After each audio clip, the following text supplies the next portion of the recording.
So, America, when will you do something about your president? When will you say enough is enough?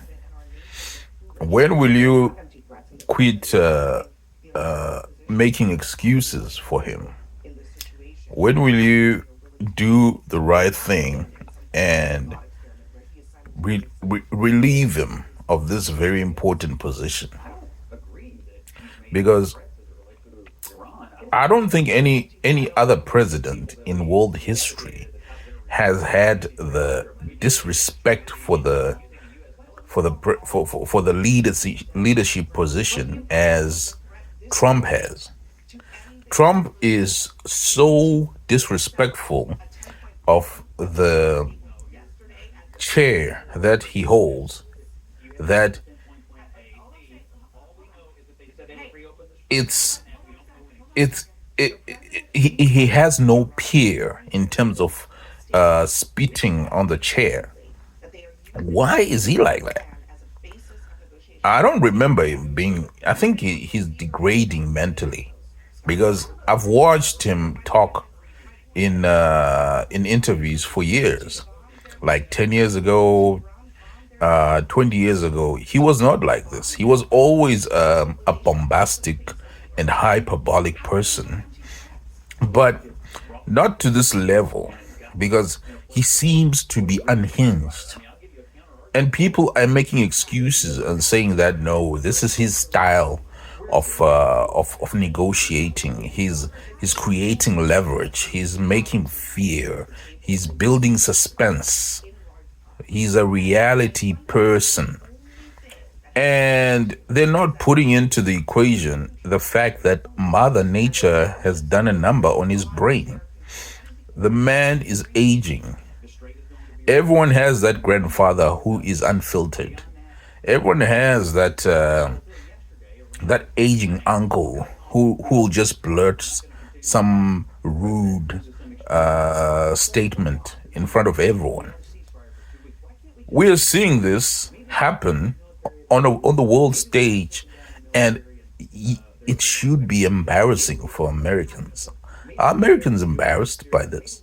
Because you have an amazing country. You have the most developed economy. You have so many inventions coming out of America. There's an incredible event happening right now as we speak.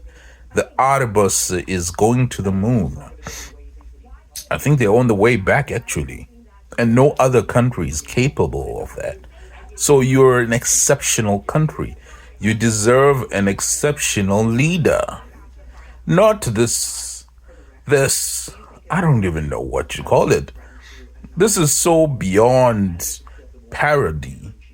It's almost like I'm watching the movie Idiocracy, whereby leaders are competing in a competition of who's dumber, who can say the dumbest and most stupid things. I mean, this is almost like a child making decisions in the world. And if it wasn't the fact that he had access to the nuclear cores, we would be laughing. But because it's a child who's holding a gun, people can't laugh. This baby is holding an AK-47 pointed at everyone. We can't be laughing and saying, "Hey, baby, we are so impressed by the way you hold the gun." We have to take the gun away from the baby. This is. Sometimes you wake up, you're like, "Is this real life? Is this the Truman Show? Are people pranking me? Am I still dreaming, or is this actually happening?" Because there are several people in Trump's administration who are more well qualified to be at least in that position. They are way more qualified than Trump. There are thousands of people who are way more qualified than Trump. But you chose to elect a buffoon, someone who is just about making a show. You know what? The type of leader that you elect should, it will show his style of leadership will show. If you elect a soldier, you will you will elect someone who is a fighter. His soldierness will come out through his leadership. Like, look at Benjamin Netanyahu of Israel. He's aggressive in his leadership.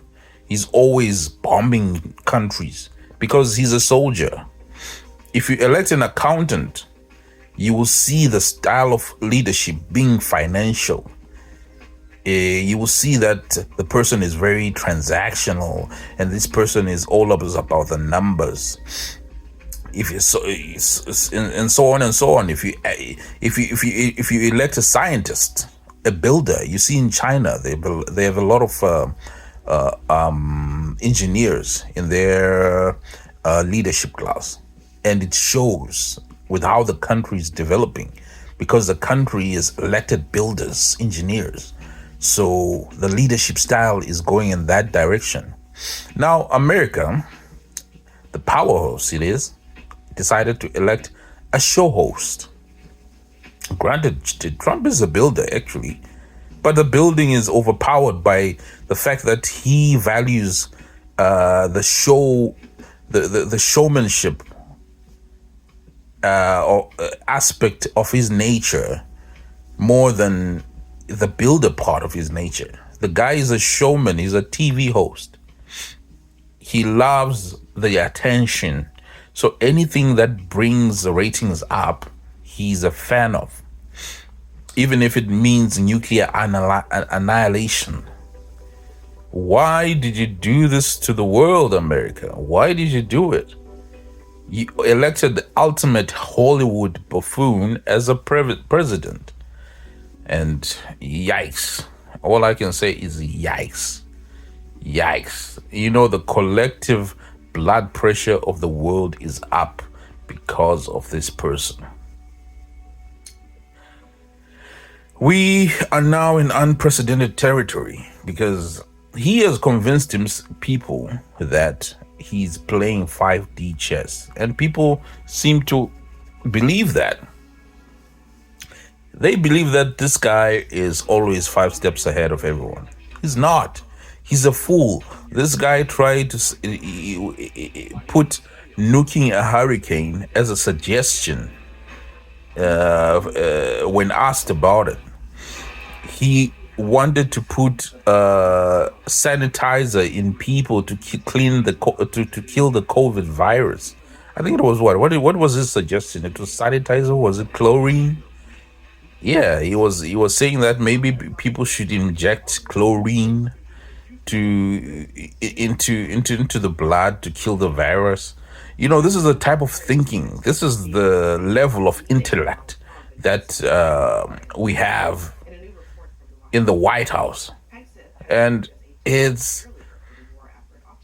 think the people elected him didn't expect him to go full crazy, actually, because if you elect a foolish person, and then you put into I think if he had been elected 20 years ago, it would have been probably better, because at least his faculties were more manageable. But now he's old.